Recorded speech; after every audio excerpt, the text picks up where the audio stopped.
from Startups Magazine, and I'm in Barcelona this week at ISE 2026. Now, I'm currently on the SCAI Engineering stand, so thank you very much for taking the time to speak with me. Why don't you introduce yourself and tell us a bit about SCAI Engineering? Sure. So my name is Martí Blancher. I'm the CTO of SCAI Engineering and one of its founders.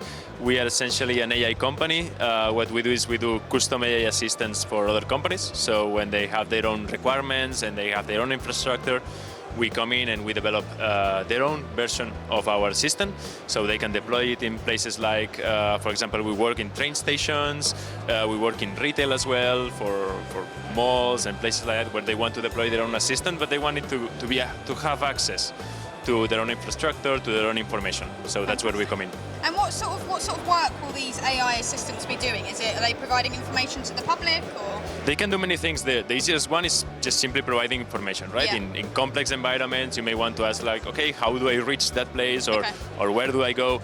But in other cases, we can provide more actions, right? So you can say like, okay, I want to buy a train ticket, and it can say like, okay, where are you going? Where are you heading? What age are you? So to check the fares, and then it can provide, okay, click here, or just put here, and then you can buy the ticket. That's simple. Fantastic. And now AI assistance is quite a competitive market at the minute, I imagine. So what makes SCAI Engineering so unique?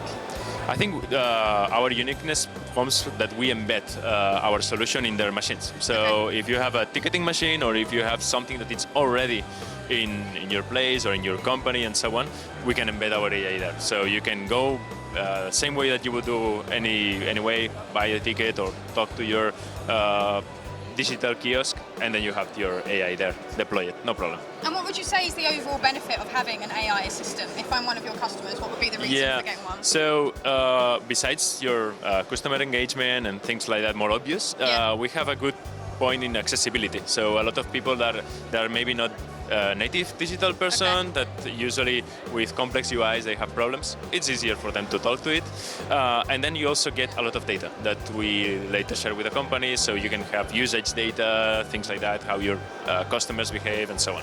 Fantastic. So what's the plans for the company in the next year or so? Where would you like to be this time next year? Hopefully back here in ISE as well, but essentially we want to have more use cases, deploy it in as many places as possible, and try to keep improving our AI as much as possible. And finally, what's your mission here at ISE this week? What are you hoping to get out of the show? So, well, we are getting contacts and we are meeting a lot of people. We are also getting collaborations with other persons, so people that make the machines itself, so we can already have it pre-deployed there. And we are also meeting nice technologies as well that inspire us. Excellent. Well, I wish you the best of luck. Thank you very much for taking the time to speak with me. Thank you.